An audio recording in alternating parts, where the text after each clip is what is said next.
जय हिंद दोस्तों, आप सभी का स्वागत है। तो प्रीवियस वीडियो में हम लोग यहाँ तक कंप्लीट कर लिए थे, इससे आगे करना था मांग वक्र से। तो अगर आप प्रीवियस वीडियो नहीं देखे तो जाकर देख लीजिएगा और यहाँ से हम लोग वीडियो को आगे स्टार्ट करते हैं। मांग वक्र क्या होता है, हम लोग को जानना था कि मांग वक्र क्या होता है, क्योंकि इससे पहले के प्रीवियस वीडियो में हम लोग कंप्लीट कर लिए थे। तो अगर नहीं देखे तो जाकर आप वीडियो को देख लीजिएगा, आपको आसानी से समझ में आ जाएगा। तो समझते हैं कि मांग वक्र होता क्या है। तो यहाँ 5-6 कंडीशन बनता है। तो अगर आप लोग बोलिएगा कमेंट करके कि सर इस पर एक स्पेशल वीडियो बना दीजिए, तो हम आपको बनाकर प्रोवाइड कर देंगे, क्योंकि यहाँ आपको ज़्यादा समझ में नहीं, क्योंकि स्पेशल आपको केस समझाना पड़ेगा। 5-6 केस होता है तो आपको सारा समझाना पड़ेगा। यहाँ सिर्फ ये बता देते हैं कि मांग वक्र होता क्या, थोड़ा आपको समझ में आ जाना चाहिए। तो जैसे यहाँ पे मान लीजिए वस्तु है, अगर वस्तु का यहाँ पे मूल नहीं होगा, यहाँ पे मांग लिख लीजिए और यहाँ पे मूल लिख लीजिए, यानी वस्तु का मूल्य। अगर किसी वस्तु का मूल्य बढ़ेगा तो क्या होगा, जाहिर सा कि मांग घट जाएगा। यानी हम ये कह सकते हैं कि मांग व्युत्क्रमानुपाती होता है किसका, मूल्य का। यानी किसी वस्तु का मूल्य बढ़ेगा तो मांग क्या हो जाएगा, घट जाएगा। यानी किसी वस्तु का मूल्य बढ़ेगा तो मांग क्या हो जाएगा, घट जाएगा। मांग है जो बहुत पे डिपेंड करता है, जैसे जनसंख्या पर भी निर्भर करता है। अगर मान लीजिए आपको एक बिजनेस स्टार्ट करना है, मान लीजिए आपको एक गुपचुप का बिजनेस स्टार्ट करना है, तो देखिएगा कि ज़्यादातर जो गुपचुप वाला जो होता है दुकान, जो ठेला होता है, वो चौराहा पर लगाया जाता है। क्यों? क्योंकि रीजन है चौराहा पे चारों तरफ से लोग आएंगे, तो ज़्यादा लोग आएंगे तो डिमांड ज़्यादा होगा। मेरा कहने का मतलब है कि अगर लोग ज़्यादा आएंगे तो डिमांड ज़्यादा होगा। उसी तरह से प्राइस कम होगा तो भी डिमांड ज़्यादा हो सकता है। तो यहाँ हम कह सकते हैं कि मूल्य अगर बढ़ेगा तो डिमांड घटेगा। अगर हम बोलेंगे कि मूल्य घटेगा तो डिमांड क्या होगा, बढ़ेगा। मांग को प्रभावित करने का बहुत ज़्यादा कारक होता है। आप लोग कमेंट करके बताइएगा, तो स्पेशल वीडियो में इस पर बना देंगे। 5-6 केस होता है। अगर लेकिन यहाँ पे अगर दूसरा केस समझिएगा, जैसे कि मान लीजिए चाय और कॉफ़ी। तो चाय और कॉफ़ी में हम लोग अगर करेंगे, मान लीजिए कोई चाय पीता है और कोई एक व्यक्ति है जो कॉफ़ी पीता है, तो अगर चाय का रेट है जो बढ़ जाएगा तो जाहिर सा है कि कॉफ़ी का डिमांड बढ़ जाएगा। क्यों? क्योंकि हम लोग सोचेंगे चलो आज कॉफ़ी पी के क्या करते हैं, गुजारा कर लेते हैं। यानी चाय का रेट बढ़ेगा तो कॉफ़ी का डिमांड क्या हो जाएगा, बढ़ेगा। तो यहाँ पे कंडीशन होता है कि चाय का रेट भी बढ़ेगा तो कॉफ़ी का डिमांड भी बढ़ जाएगा। यानी चाय के रेट बढ़ने से कॉफ़ी का क्या हो रहा है, डिमांड बढ़ रहा है। या कॉफ़ी का डिमांड बढ़ेगा, कॉफ़ी का रेट बढ़ेगा तो चाय का क्या हो जाएगा, डिमांड बढ़ जाएगा। क्योंकि कॉफ़ी ज़्यादा महंगा होगा तो लोग क्या आ जाएंगे, चाय पे ही आ जाएंगे। चलो आज चाय पीकर ही काम चला लेते हैं। तो इस पे हम एक स्पेशल वीडियो आपको बनाकर प्रोवाइड कर देंगे, कमेंट करके बता दीजिएगा। तो आई होप यहाँ पे आप समझ गए होंगे कि मूल्य बढ़ने से मांग क्या होता है, घटता है, और मूल्य घटने से मांग क्या होता है, बढ़ता है। नेक्स्ट प्रश्न पे चलते हैं। नेक्स्ट है कि विद्युत ऋणात्मकता के आधार पर आरोही क्रम कहने का मतलब हम एग्जाम्पल ले लेते हैं। जैसे मैं दे दिया Na, सोडियम, मैग्नीशियम, एल्युमिनियम, ये 3 आपका एग्जाम्पल है। तो देखिएगा ध्यान से, ये जो तीनों है आवर्त तीसरा का तत्व है। यानी आवर्त तीसरा में जब भी कोई तत्व आवर्त में होगा तो क्या होगा, उसका परमाणु संख्या लगातार होगा। जैसे सोडियम के 11, मैग्नीशियम का 12, एल्युमिनियम का 13। तो ये देखिए ध्यान से, आवर्त तीसरा में है लेकिन बाएं से क्या जा रहा है, दाएं की तरफ जा रहा है। तो हम आपको बताए थे विद्युत ऋणात्मकता के आधार पे सजाना इसको। तो यहाँ पे पहले पता करना होगा सबसे अधिक विद्युत ऋणात्मकता किसका है। तो बाएं से दाएं जाने पे विद्युत जो ऋणात्मकता होता है क्या होता है, बढ़ता है। इस पर हम वीडियो बनाकर प्रोवाइड कर दिए। आपको जाना प्ले लिस्ट में, वहाँ पे लिखा गया होगा ग्रुप डी स्पेशल टॉपिक। जितना भी ग्रुप डी स्पेशल टॉपिक है सारा वीडियो को देख लीजिएगा। कंप्लीट जो भी प्रश्न पूछा जा रहा है आपको बनता चलेगा। तो हम यहाँ बोल रहे हैं क्या कि बाएं से दाएं जाने पे विद्युत ऋणात्मकता बढ़ता है। यानी यहाँ पे देखेंगे तो एल्युमिनियम का क्या होगा, सबसे अधिक होगा, उससे कम मैग्नीशियम, उससे कम सोडियम। तो यहाँ हम एग्जाम्पल लिए हैं, पूछा कुछ और गया था। आरोही क्रम का क्या होता है, बढ़ते क्रम में सजाना है। तो बढ़ते क्रम सजाना, इसका कहने को तो सबसे पहले छोटा को रखना होगा। तो सबसे पहले कम विद्युत ऋणात्मक कौन है, सोडियम।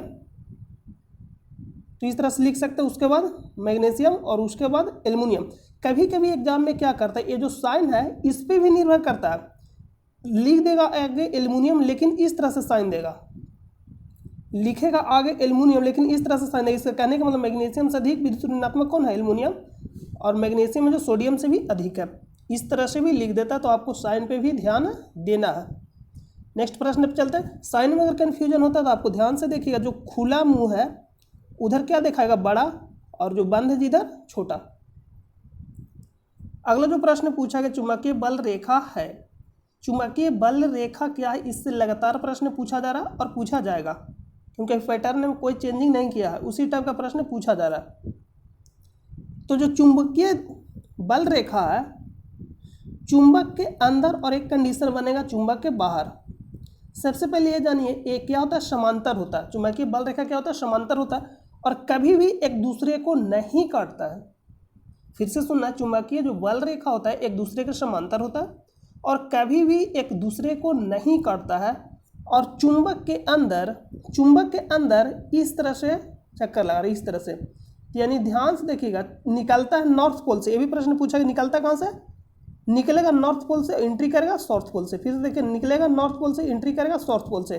ध्यान से देखना, यहाँ से एंट्री किया साउथ पोल से, निकलेगा नॉर्थ पोल से, फिर साउथ पोल से एंट्री करेगा, निकलेगा नॉर्थ पोल से, यानी इस तरह से चक्कर लगाएगा। तो चुंबक के अंदर एस से एन, यानी साउथ से क्या जाएगा, नॉर्थ।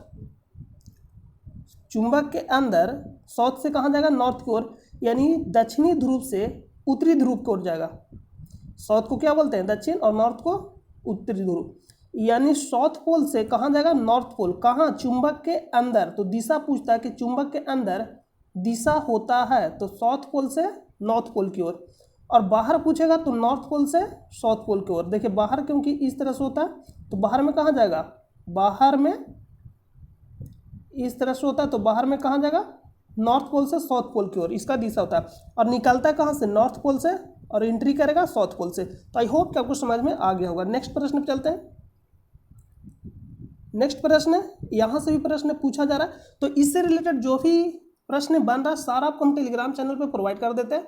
तो आप टेलीग्राम चैनल से जाकर ज्वाइन हो जाइएगा, जिसका लिंक आपको वीडियो के डिस्क्रिप्शन में मिलेगा, या आप सर्च कर सकते हैं स्टडी लिंक PDF, वहाँ से भी जाकर आप ज्वाइन हो सकते हैं। आपको टेलीग्राम चैनल पर जाना है और सर्च में जाकर सर्च करना स्टडी लिंक PDF, वहाँ से भी जाकर आप ज्वाइन हो सकते हैं। वहाँ जाकर ज्वाइन हो जाएगा, वहाँ पर सब सारा प्रश्न प्रोवाइड कर दिया गया। तो इसको हम बोलते हैं द्वितीय विस्थापन अभिक्रिया। द्वितीय विस्थापन अभिक्रिया आ गया है PDF में, आपको कंप्लीट समझाएंगे नेक्स्ट वीडियो में। तो द्वितीय विस्थापन अभिक्रिया क्या है कि यहाँ ध्यान से देखिएगा, सिल्वर सल्फेट, यहाँ पे क्या है, सिल्वर सल्फेट, AgSO4 है, तो सिल्वर क्या है, सल्फेट। तो एसओ के जगह Ag हट गया और कौन आ गया, Ba, बेरिलियम सल्फेट बन जाएगा। तो यहाँ पे देखिए बेरियम सल्फेट, यहाँ पे ध्यान से, क्या है, बेरियम सल्फेट। तो जो बेरियम सल्फेट है अपक्षेप के रूप में प्राप्त होता है। अपक्षेप कहने का मतलब कि पानी में नहीं घुलता है, यानी यह क्या होता है, अपक्षेप, अघुलनशील। तो प्रश्न पूछेगा, ऐसा समीकरण दे देगा, प्रश्न पूछ देगा कि निम्नलिखित में से कौन सा अपक्षेप है, तो क्या हो जाएगा, बेरियम सल्फेट क्या अपक्षेप के रूप में प्राप्त होता है। और इससे बहुत ही ज़्यादा रिलेटेड प्रश्न पूछा गया, तो इसको आप देख लीजिएगा, आपको हम प्रोवाइड कर दें टेलीग्राम चैनल पे, इससे जो भी रिलेटेड प्रश्न है सारा प्रोवाइड कर दिया। और नेक्स्ट वीडियो में हम आपको अभिक्रिया कराने वाले, द्वितीय विस्थापन अभिक्रिया, एकल विस्थापन अभिक्रिया, विस्थापन अभिक्रिया, सब सारा तो हम आपको और कंप्लीट समझा देंगे। द्वितीय विस्थापन अभिक्रिया में क्या होता है, दो आयनों का आदान प्रदान होता है, दो आयनों का आदान प्रदान होता है। ये भी प्रश्न पूछा गया। नेक्स्ट प्रश्न चलते हैं। नेक्स्ट है कि MnO2 plus HCl MnCl2 plus Cl2 plus H2O, ये अभिक्रिया दिया गया था, मतलब इस पर रिलेटेड प्रश्न पूछा गया था, तो यहाँ पे हम अभिक्रिया लिख दिया, याद कर लीजिएगा। नेक्स्ट प्रश्न पे चलते हैं। जब हम आपको अभिक्रिया कराएंगे नेक्स्ट वीडियो में, कल वीडियो प्रोवाइड कर दिया जाएगा, नेक्स्ट जो वीडियो है। नेक्स्ट है कि 1/6 ओम की 7 प्रतिरोध को श्रेणी क्रम में जोड़ने पर समतुल्य प्रतिरोध होगा। श्रेणी क्रम कहने का मतलब है कि इस तरह से जोड़ा गया, ऐसा ऐसा कितना है, 7 गो, 7 गो है, कितना, 7 गो, मतलब एक जो है प्रतिरोध कितना, 1/6 ओम, 1/6 ओम के कितने प्रतिरोध लगाया गया है, 7 प्रतिरोध। किस क्रम में लगाया गया, तो श्रेणी क्रम में लगाया गया। तो आपको कुछ नहीं करना है, R समतुल्य बराबर होता है R1 plus R2 plus R3 R3 plus dot dot dot, मतलब जितना दिया गया सभी को क्या करना है, जोड़ देना श्रेणी क्रम में। तो इसको ध्यान से देखिएगा कि जोड़िएगा 1/6 प्लस 1/6 प्लस 1/6, 6 प्रतिरोध है तो सभी को क्या करना है, जोड़ देना 1/6। यहाँ से एलसीएम लेंगे 6 आएगा और सभी को जोड़िएगा तो कितना आएगा, 7 प्रतिरोध है, 7 प्रतिरोध है तो एक और जोड़ना पड़ेगा। यहाँ पे हम नीचे लिख दे रहे हैं 1/6, तो एलसीएम 6 आएगा और 1 2 3 4 5 6 7 है तो यहाँ पर ऊपर कितना आएगा, 7, यानी जो समतुल प्रतिरोध होगा कितना होगा, 7/6 ओम। लेकिन समांतर क्रम में पूछा जाएगा तो उल्टा करके जोड़ना होता है, यानी 4 ओम और 3 ओम के प्रतिरोध को समांतर क्रम में जोड़ा जाए तो समतुल प्रतिरोध क्या होगा। तो समतुल प्रतिरोध निकालने के लिए इसको क्या करना पड़ता है, 1/R1 plus 1/R2 dot dot dot, मतलब जितना दिया गया सभी को उल्टा करके जोड़ देना। तो 1/RP यानी पैरेलल मतलब समानांतर क्रम में जोड़ा गया। तो कितना एग्जाम्पल लिए थे, 4 और 3, तो 1/4 1/3 को जोड़ देंगे तो एलसीएम लेकर हल करिएगा, आंसर आ जाएगा। समांतर क्रम में बोलेगा तो नेक्स्ट चलते हैं। नेक्स्ट है कि 2 ओम 3 ओम 4 ओम और 6 ओम और 12 ओम के प्रतिरोध को जोड़ने पर एक बार कम प्रतिरोध और दूसरे बार ज़्यादा प्रतिरोध। तो कम प्रतिरोध कब आएगा, कम प्रतिरोध कब आएगा, जब बटा में करके जोड़ेंगे। जैसे में 1/2 क्या है, कम है, लेकिन इसी को 2 + 3 करेंगे तो 5 आएगा और 1/2 1/3 को जोड़िएगा तो कितना आएगा, जब भी आएगा तो एक कम आएगा। यानी मैक्सिमम निकालना है तो श्रेणी क्रम में जोड़ेंगे, मिनिमम निकालना है तो समांतर क्रम में जोड़ेंगे। तो यहाँ पे बोला कि एक बार में कम प्रतिरोध और दूसरे बार में ज़्यादा प्रतिरोध। तो आप लोग को ये जो प्रश्न है इसको सोल्व करके इसका आंसर कमेंट बॉक्स में बताना है। यहाँ पर आपको क्या करना है, कम प्रतिरोध निकालना है तो समांतर क्रम में जोड़िएगा, यानी 1/2 1/3 1/4 1/6 और 1/12 दिया गया। इसको हल करके आंसर बताइएगा। और मैक्सिमम निकालना है तो कुछ नहीं करना, सभी को क्या करना है, जोड़ देना है।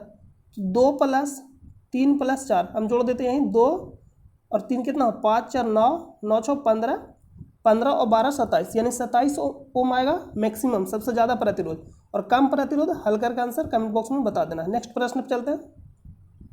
नेक्स्ट है कि 220 वोल्ट की सप्लाई से 1.5 किलोवाट शक्ति मिल रहा है तो प्रतिरोध होगा, प्रतिरोध कितना होगा। तो सबसे पहले जो किलोवाट है इसको वाट में चेंज करिए, तो कितना से गुना करिए, 1000 से। तो 1000 से गुना करेंगे तो किस में चेंज होगा, यानी के का मतलब क्या होता है, 1000। तो के की जगह हम लोग क्या लिख देंगे, 1000। इसको गुना करेंगे, यहाँ से 1 0 हटेगा, बटा में 1 0 1 0 से 1 0 कैंसिल, यानी इसको करिएगा तो 15 पे 2 0, यानी 1500 वाट आ जाएगा। तो यहाँ पे शक्ति कितना दिया गया, 1500 वाट। शक्ति कितना दिया गया, 1500 वाट। और भी यानी विभवांतर कितना दिया गया, 220 वोल्ट यहाँ पे दिया गया भी। तो हमको निकालना है कि प्रतिरोध कितना होगा। तो आप ध्यान से देखिए, P = VI, V = I² और V = V²/R। तो ये जो रिलेशन निकालना, संबंध निकालने के लिए हम आपको प्रीवियस वीडियो में बता दिए। तो आप अगर नहीं देखेगा वीडियो, प्रीवियस वीडियो, तो आपको समझ में यहाँ नहीं आएगा। तो यहाँ पर हम लोग को V P और निकालना क्या है, R। तो जिस फार्मूला में V P R है उसको लगा देंगे। ध्यान से देखिएगा कि यहाँ सभी आपस में इक्वल है, तो हम ये भी लिख सकते हैं, यानी P = V²/R,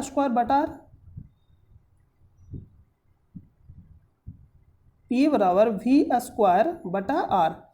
तो यहाँ से निकल जाएगा, क्योंकि P दिया गया था कितना, 1500 निकाले थे वाट, 1500 वाट।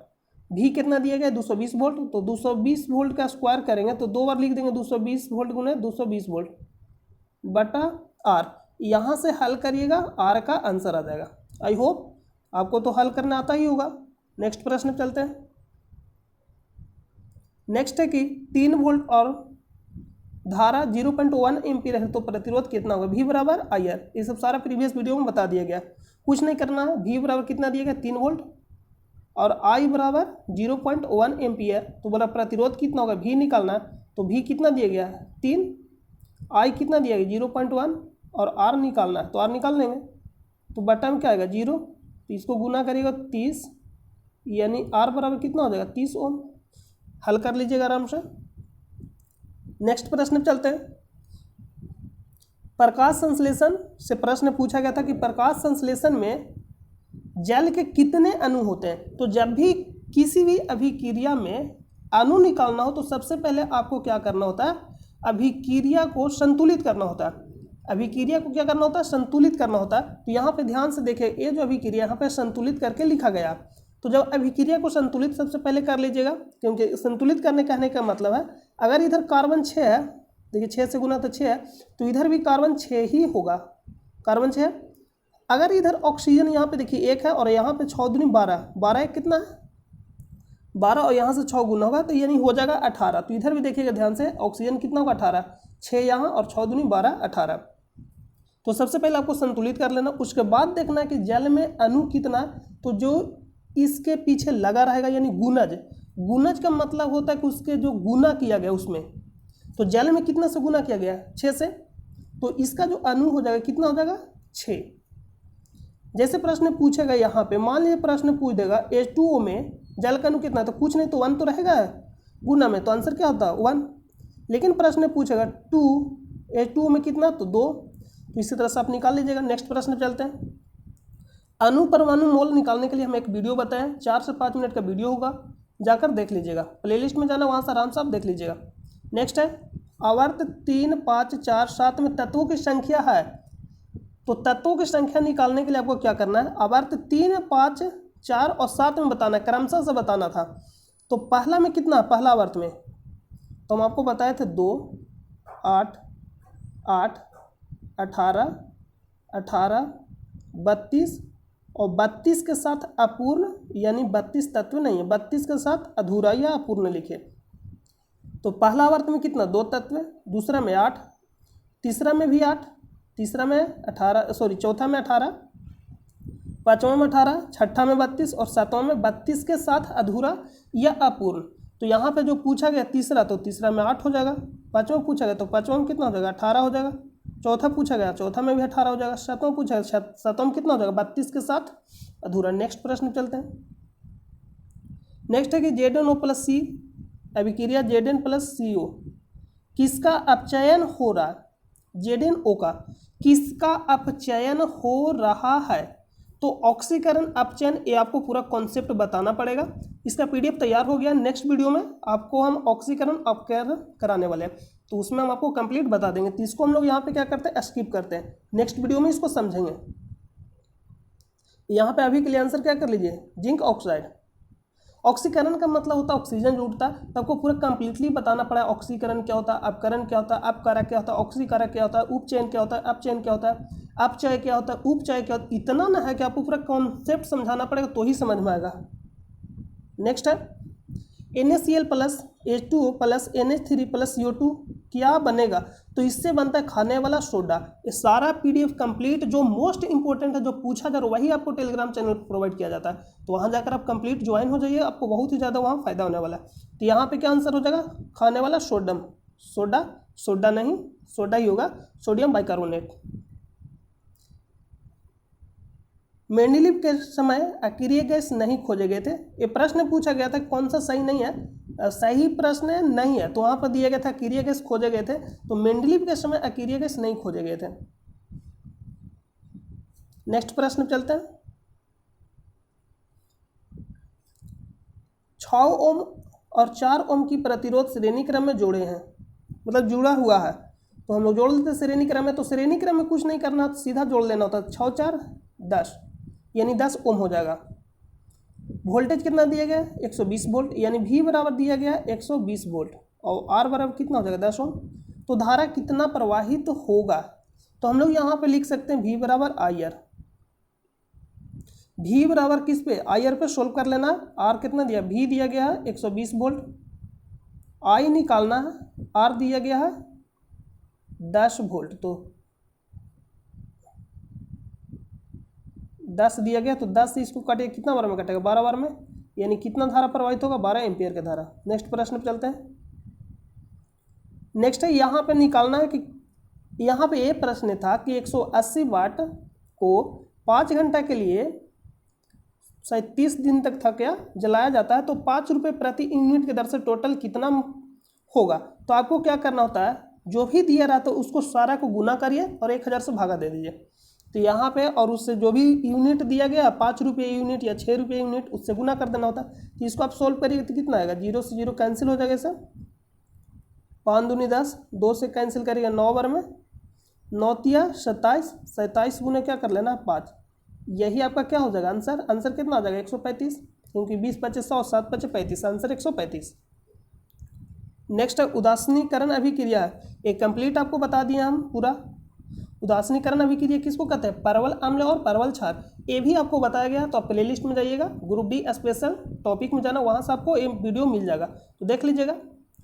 जब सोडियम हाइड्रोक्साइड और सल्फ्यूरिक अम्ल अभिक्रिया करता है तो क्या बनता है, NaCl यानी सोडियम क्लोराइड, खाने वाला नमक, और साथ में जल, तो लवण और जल बनेगा उदासीनीकरण अभिक्रिया के पश्चात। नेक्स्ट है आवर्धन क्षमता 1.5, वस्तु की दूरी 30 सेंटीमीटर हो तो प्रतिबिंब कहाँ बनेगा, यानी V बराबर वाट, V बराबर क्या है वाट है। तो यहाँ पे ये तो दिया नहीं गया कि अवतल दर्पण है या उत्तल दर्पण है, कंप्लीट प्रश्न यहाँ पे नहीं है कि अवतल है या उत्तल। तो हम यहाँ पे आपको समझा देते हैं कैसे निकालना है। आवर्धन क्षमता 1.5 दिया गया, आवर्धन क्षमता कहने का मतलब m बराबर दिया गया, तो m बराबर जो सूत्र होता है -V/U, -V/U सूत्र होता है। तो m बराबर दिया गया 1.5 और वस्तु दूरी यानी वस्तु दूरी को हम बोलते हैं u, तो u बराबर कितना हो जाएगा 30 सेंटीमीटर, और वस्तु दूरी हमेशा क्या होता है माइनस में होता है। तो u कितना दिया गया -30 सेंटीमीटर हो जाएगा, तो -b और -30, क्योंकि u क्या हो जाएगा हमेशा वस्तु दूरी माइनस में होता है, तो माइनस माइनस कैंसिल, और ये बटा में 1 0 यानी यहाँ 3 बार में कट जाएगा, तो v बराबर आ जाएगा 45। अब हम लोग को निकालना है कि प्रतिबिंब कहाँ बनेगा, सॉरी प्रतिबिंब कहाँ बनेगा, तो निकल तो गया है कि प्रतिबिंब कहाँ बनेगा, तो 45 सेंटीमीटर पे। नेक्स्ट प्रश्न पे चलते हैं, भी ही निकालना था हम लोग के, तो भी निकाल लिए हम लोग। नेक्स्ट है कि आवर्धन क्षमता 2 सेंटीमीटर, वस्तु की दूरी 20 सेंटीमीटर हो तो वक्रता त्रिज्या होगा, यानी आपको निकालना कि r कितना होगा। तो r f बराबर क्या होता है r/2, तो अगर हम लोग को f मालूम रहेगा तो r आसानी से निकाल लेंगे।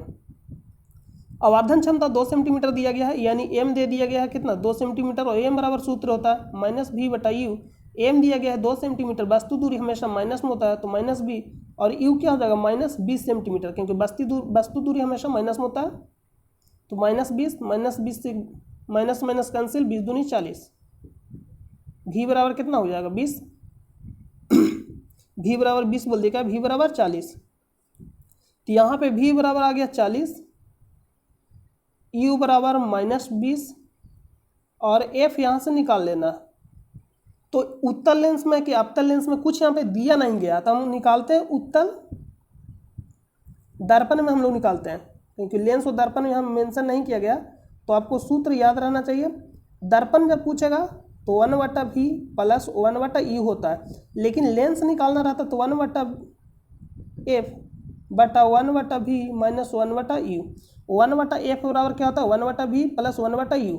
लेकिन यही ध्यान से देखिएगा, लेंस में रहेगा तो माइनस करना, लेकिन आपको यही नहीं पता चलता कि माइनस किसको करना। तो v का जो पोजीशन नंबर है 22 पे है, और u का पोजीशन नंबर 21 पे, अल्फ़ाबेट में काउंटिंग करके देख लीजिएगा। तो जब भी घटाते हैं हम लोग तो बड़ा में से छोटा को, तो 20 में से 21 को घटाना है, यानी 1/v - 1/u होगा। तो यहाँ से हम लोग रखते 1/f 1/v + 1/u, भी हम लोग कितना निकालते 1/40 निकाल कर सहित लाए थे, और u हमेशा क्या होता है माइनस में होता है, तो माइनस क्या हो जाएगा 20, क्योंकि माइनस यहाँ u बराबर 20, तो यहाँ माइनस लग जाएगा।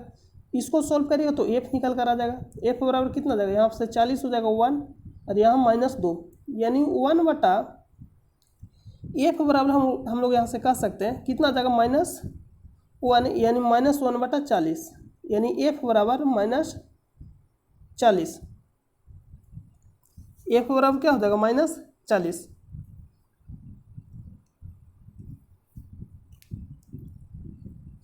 तो हम लोग को निकालना था r, तो r बराबर हम लोग कह सकते हैं f बराबर हम लोग कह सकते हैं r/2, क्योंकि त्रिज्या निकालना, तो तो एफ कितना आया था -40, तो आर कितना हो जाएगा -80।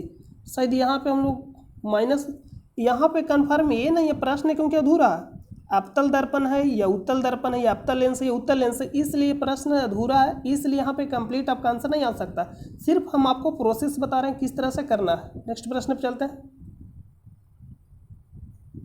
नेक्स्ट है कि चुंबक की अंदर की दिशा होती है, तो अभी आपको तुरंत बताया कि चुंबक के अंदर की दिशा क्या होती है, साउथ पोल से नॉर्थ पोल, यानी साउथ पोल से लेकर नॉर्थ पोल, दक्षिणी ध्रुव की ओर, दक्षिणी ध्रुव से उत्तरी ध्रुव। चुंबक के अंदर इस तरह से होता है, चुंबक के अंदर क्या होता है, देखिए इस तरह से होता है, यानी दक्षिणी ध्रुव से उत्तरी ध्रुव की ओर, और निकलता कहाँ से, उत्तरी ध्रुव से एंट्री करता है दक्षिणी ध्रुव से, और चुंबक के बाहर उत्तरी ध्रुव से दक्षिणी ध्रुव की ओर। इसका आंसर क्या हो जाएगा, S to N, मतलब साउथ पोल से नॉर्थ पोल।